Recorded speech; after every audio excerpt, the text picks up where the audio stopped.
Olá, sejam todos bem-vindos a mais uma edição do Checkup Cast. Eu sou Luciana Martins, jornalista, e hoje a gente está recebendo aqui no estúdio a doutora Ana Carolina Pacheli, que é cirurgiã de cabeça e pescoço, e vai falar um pouquinho para a gente sobre um tema muito interessante, que é o câncer de pele. A gente mora numa cidade litorânea, está aí vivendo um período do inverno, mas de fato o sol está presente praticamente todos os dias. Doutora, seja muito bem-vinda ao Checkup Cast. Quero dizer que para mim é uma alegria imensa recebê-la aqui no nosso estúdio. E eu vou começar fazendo a pergunta que eu sempre faço a todos os nossos convidados. Quem é a Ana Carolina? Lu, muito obrigada pelo convite. Eu que me sinto honrada em poder estar aqui e comemorar desse momento que você vem construindo e que vai impactar tantas pessoas. Certeza disso. Então, quem é Ana Carolina? Isso é uma boa pergunta. Ana Carolina é uma mulher, esposa, mãe e cirurgiã, né? Acho que essas três coisas me definem a maior parte da minha vida, né? E como cirurgiã, sou cirurgiã de cabeça e pescoço, lido com pacientes oncológicos. E aí, o tema do câncer de pele é um tema que está sempre em voga, como você falou, né? É um tema que ele atinge toda a população brasileira, do norte ao sul, e por mais que esteja em período de inverno, a gente entende que o sol continua tendo um impacto na população mesmo nesse período. Doutora, como foi que a medicina chegou na sua vida? Ih, meu Deus, essa pergunta... Então, eu sempre quis ser cirurgiã, desde os 3 anos de idade, né? Minha tia era cirurgiã pediátrica e sempre foi a pessoa que profissionalmente me estimulou. E assim, foi a primeira profissão que me fez os olhos brilharem, ver ela trabalhar, ver naquela correria, enfim. Então, desde a cidade eu quero ser cirurgiã, não era nem médica, era cirurgiã.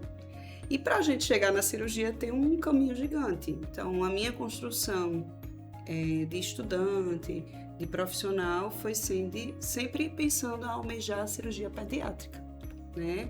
E ao longo do caminho eu desviei um pouquinho. Pronto, essa era a próxima pergunta, né? Eu já meio que antecipei.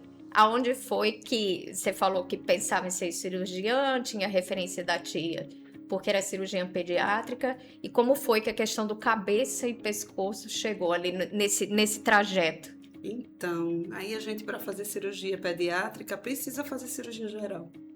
Na residência de cirurgia geral, comecei a lidar com outras patologias diferentes, e aí,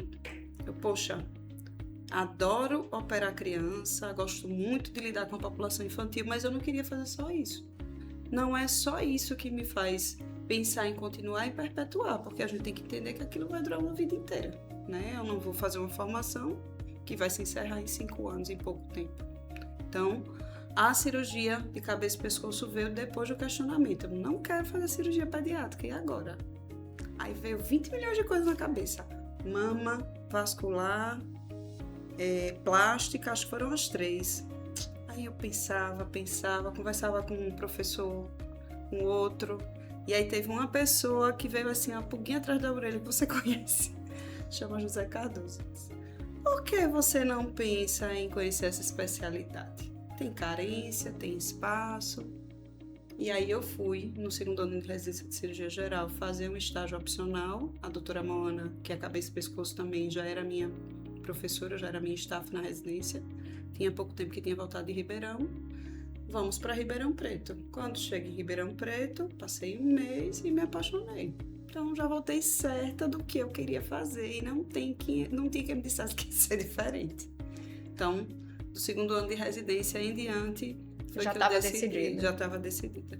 Ô, doutora, falando um pouquinho sobre a questão do câncer de pele, né? Porque quando a gente pensa assim, cirurgião de cabeça e pescoço, a gente nunca associa a questão do câncer de pele, né? Mas o câncer de pele realmente é o tipo mais comum de câncer que a gente tem hoje? Então, se a gente fizer o levantamento na estatística lá no site do INCA, quem tiver curiosidade de entrar, né, gostar de cutucar lá, de procurar as coisas e ver os dados, No site do INCA a gente tem a estimativa do ano, desse ano, e a estimativa projetada para o ano que vem de todos os tipos de câncer. Dividido por sexo, por faixa etária, e o câncer de pele está sempre no ranking dos 3 primeiros.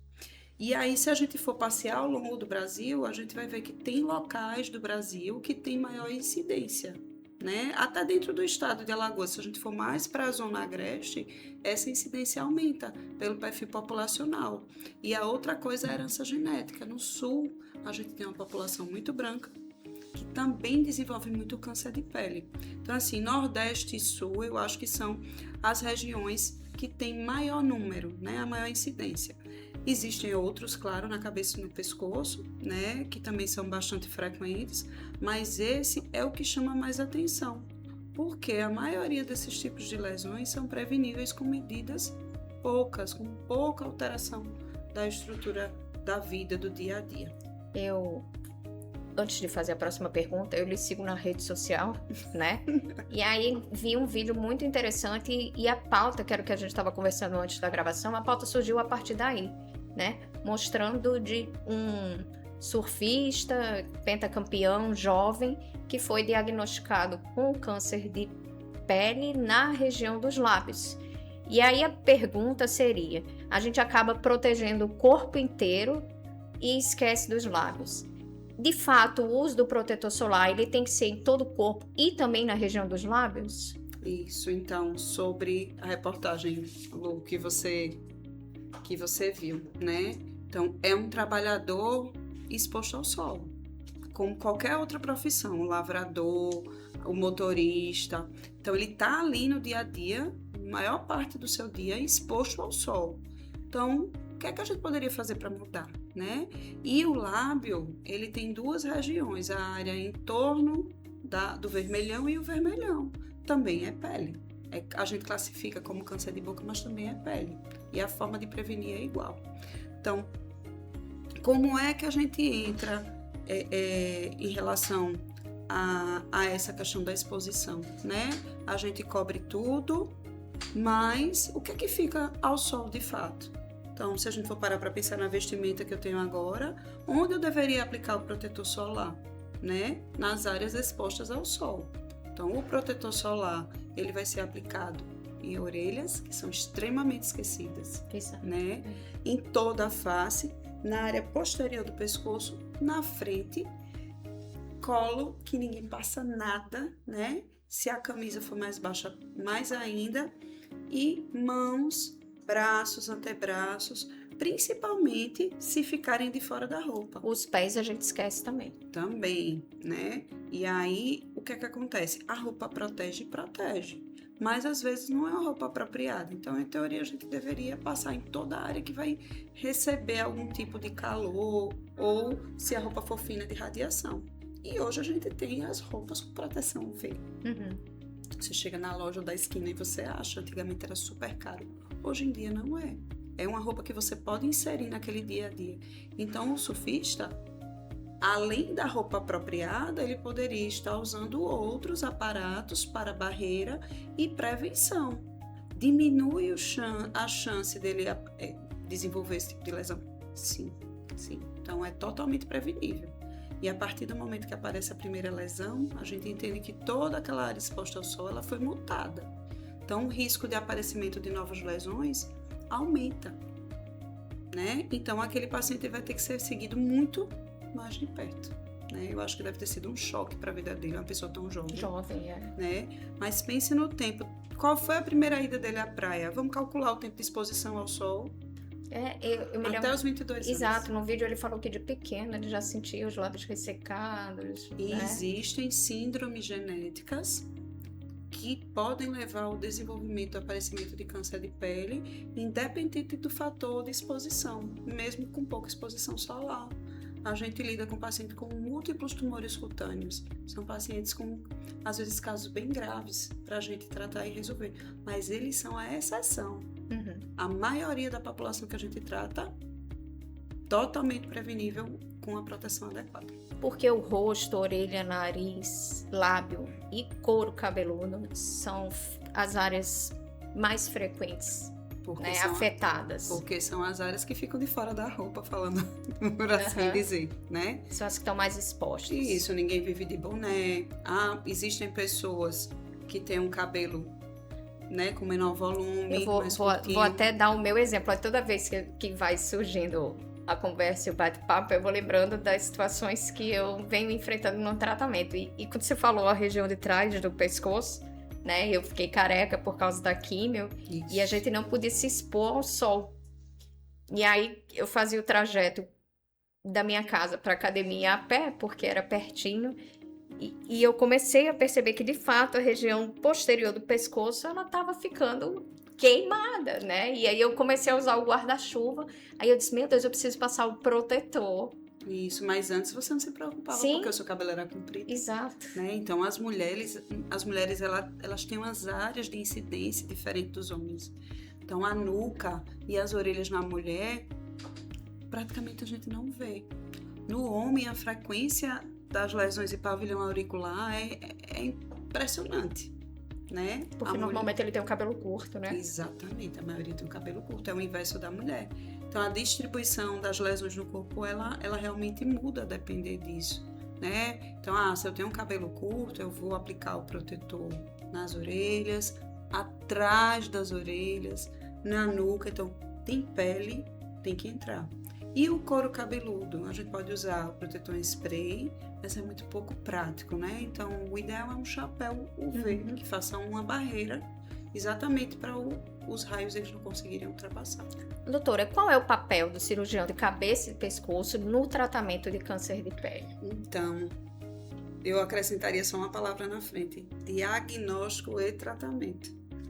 A gente vai ajudar desde a identificação de lesões suspeitas, confirmar a malignidade, firmar o tratamento, que é feito, Lu, através da biópsia, né? Ou incisional, você tira um pedacinho da lesão quando ela é grande, ou excisional, quando são lesões pequenininhas, que a gente tira completo, né? E a gente vai entrar lançando mão do tratamento cirúrgico, com reconstrução quando necessário. Então a gente resseca aquela área, pode ficar ou não um defeito que a gente precisa entrar com medidas para o tratamento. Ontem eu operei uma paciente com câncer malar, ela já tinha feito radioterapia por um outro tipo de tumor, então já é o segundo tumor primário dela. O primário não era de pele. E aí ela entra para fazer essa ressecção, um câncer de pele radioinduzido, não tem provavelmente relação com exposição solar, já é outra forma de fator de risco. E aí ficou um defeito grande, a gente precisou reconstruir, né? Então entra nessa fase também. Entra também no tratamento conjunto. Alguns tumores de pele não são ressecáveis, não são cirúrgicos, e aí a gente pode precisar lançar mão de outras estratégias terapêuticas, rádio, químio, né?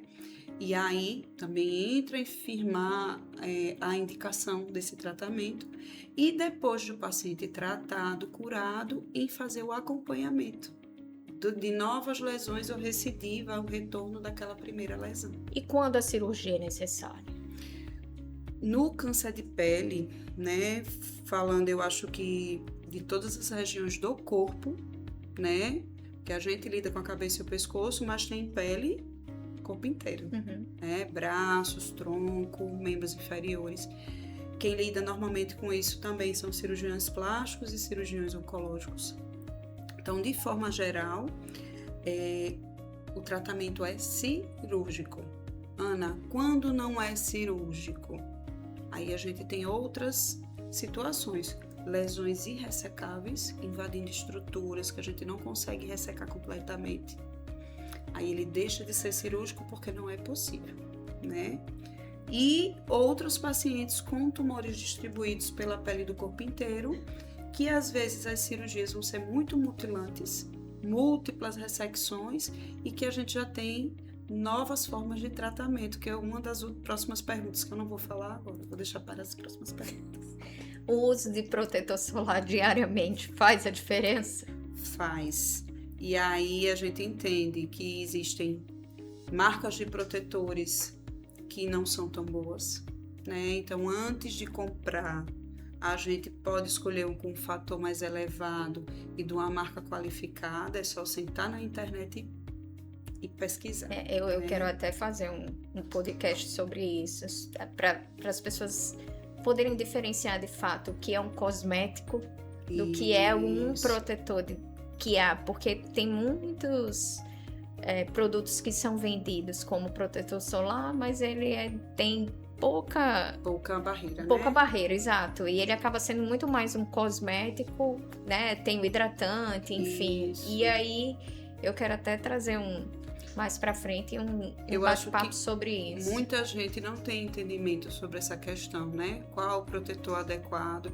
Existe só um tipo de protetor certo, só uma marca? Não. É de acordo com a sua pele.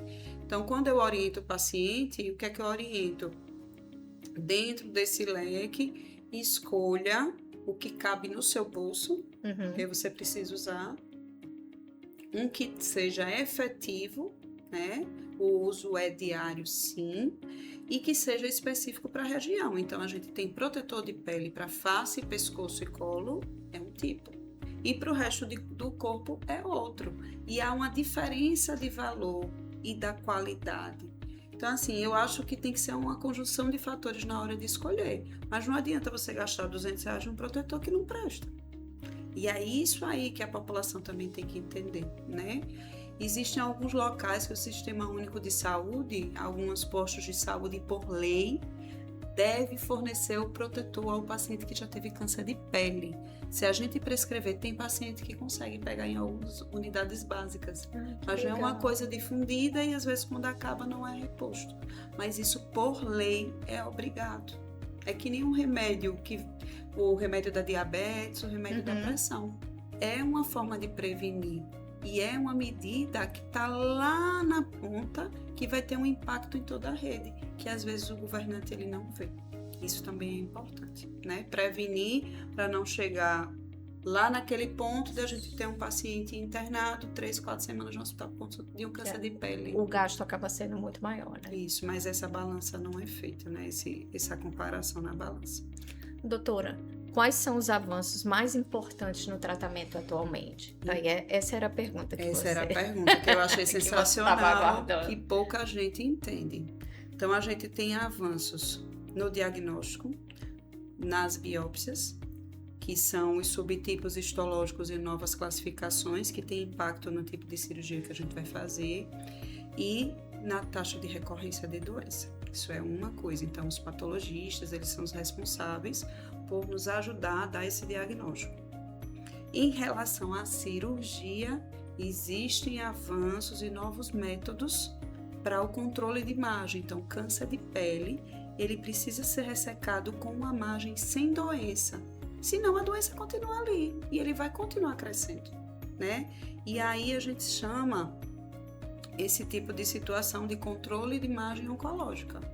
Existem 20 milhões de técnicas, cada dia mais estão se aperfeiçoando, né? E aí existem técnicas específicas para alguns tipos, né? Aqui no estado eu acho que eu sou a única que tem treinamento num tipo específico, que é a cirurgia de Mohs, micrográfica de Mohs, que é para controle de margem no intraoperatório, mas é para tumor recidivado, tem indicações bem específicas e que ajuda a gente a ter um melhor domínio daquele tumor, né? Aí tem alguns detalhes sobre esse tipo de diagnóstico. E, por último, quimioterapia. Os quimioterápicos antigos, eles eram pouco efetivos, além de muito agressivos. E também tem a radioterapia, que é possível em alguns subtipos, como o carcinoma epidermoide basocelular. Mas hoje a gente tem as imunoterapias, né, que surgiu para tudo, para mama, para pele, para pâncreas. E tem medicação para a pele, que é indicada em paciente com múltiplos tumores cutâneos ou lesão irressecável, com taxas de controle muito boas, sendo feita até em idosos. Controle, às vezes, desaparecimento de tumor. E é o que a gente vê cada dia mais investimento. Porque o paciente ele chega muitas vezes em estágio 4. Estágio 4 normalmente é uma lesão irressecável, né? Então, assim, olha a diferença. Você chegar com um tumor enorme e diminuir o volume. Normalmente, primeiro vai para o dermatologista, né? Esse caminho né? Primeiro ele vai para o dermato e o dermato é que vai indicar o cirurgião de cabeça e pescoço? Como é que... Hoje a população já entende as especialidades que existem, Sim. né? A cirurgia de cabeça e pescoço, ela já é mais conhecida pela população. Então, muitos pacientes chegam direto a gente. Tá. Às vezes, paciente que já conhece a gente por outro motivo, às vezes porque sabem que a gente trata câncer de pele. Mas isso é bem importante. Chega paciente do interior muito, muito longe, regiões remotas, para procurar a gente para tratamento, para diagnóstico e tratamento, sem passar pelo dermatologista. Uhum. Mas o dermatologista é um dos especialistas que ajuda a gente a mapear a lesão com um exame que é feito com uma lupa específica, que é a dermatoscopia. Então, ela vai ver as características daquela superfície de pele e indicar biópsia ou ressecção. Então, esse seria o fluxo melhor do mundo, né? Então, assim, qual seria o melhor segmento para o paciente assim? Mas muitas vezes não chega. E aí chegam pacientes com tumores muito grandes e que a gente já entende que não deve ser lesão benigna, né? E aí o próprio cirurgião, ele vai fazer a biópsia para fechar o diagnóstico e aí instituir o tratamento. Mas se você tem dúvida em relação a qualquer tipo de lesão de pele, primeiro procurar sim o dermatologista, eu concordo. É a primeira pessoa que deveria ser pontuada numa situação dessa. Qual é a principal mensagem que você deixa para quem está nos assistindo agora sobre a questão do câncer de pele, para que ele pudesse levar isso como uma ação ou uma decisão de proteção mesmo, de vida, de prevenção? Eu acho que essa é a palavra. Prevenção, é isso. Eu acho que tudo que é prevenível muda totalmente, né? Muda a ausência de aparecimento de doença, mas muitas vezes não é possível prevenir por 20 milhões de motivos. Às vezes o paciente ele usa o protetor regular, não se expõe ao sol e desenvolve o tumor, no caso dessas situações de mutação genética. Então, assim, além do uso do protetor, é estar sempre de olho na sua pele. Você chega na frente do espelho para escovar o dente, para pentear o cabelo, né? Então, olha, apareceu uma manchinha nova. Poxa, essa mancha não estava aqui. O que será que é isso? Ter curiosidade de ir buscar. Porque às vezes você não previne, né? O paciente não previne. Mas a gente consegue identificar a lesão bem cedinho, pequenininha, fácil de resolver. O ideal era que ninguém tivesse, né? Mas a gente tem que entender que às vezes não existe acesso ao protetor, às vezes o paciente não quer usar protetor. E às vezes mesmo ele usando, ele desenvolve. Então, essas lesões pequenas são mais fáceis de serem cuidadas, são mais fáceis de serem operadas e resolvidas com cura de 100%. É diferente das lesões que a gente recebe habitualmente. E por isso existe tanta campanha de prevenção, porque o paciente não chega com a lesão pequena, o paciente chega com lesão enorme, com lesões muito grandes, e a cirurgia, o tratamento é mutilante. É mutilante esteticamente, às vezes é mutilante funcionalmente. Uma lesão no lábio pode levar a disfunção de continência oral, de fala e estética.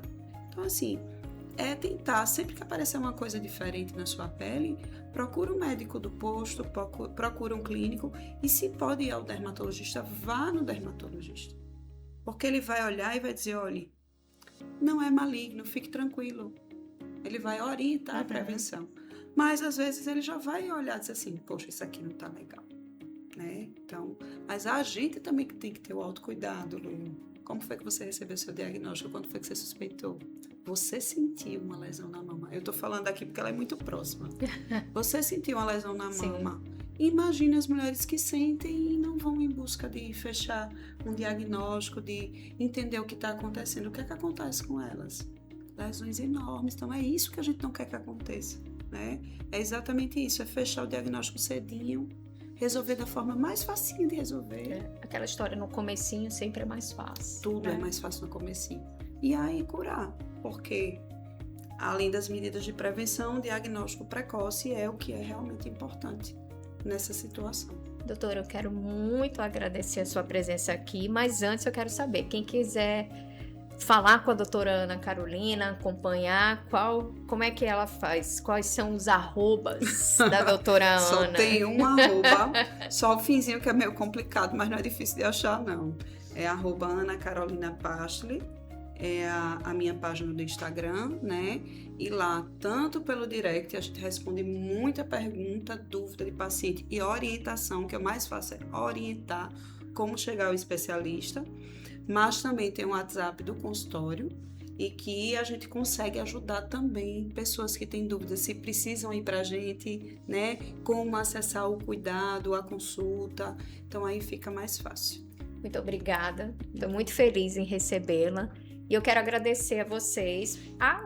Peraí, como é que eu posso encerrar sem agradecer o Estúdio Podcast? É aqui que a gente grava esse nosso Check-up Cast. Então, meu agradecimento especial para esse estúdio maravilhoso, onde eu estou recebendo convidados muito especiais aqui, trazendo informação de qualidade e saúde para vocês. Então, esse é mais um Check-up Cast. Nos acompanhe na nossa rede social. Vai lá no YouTube, no Spotify, comenta, compartilha. O propósito aqui é que a gente leve informação para as pessoas, para que de fato elas possam se prevenir de doenças, né? Um abraço a todos e até a próxima edição.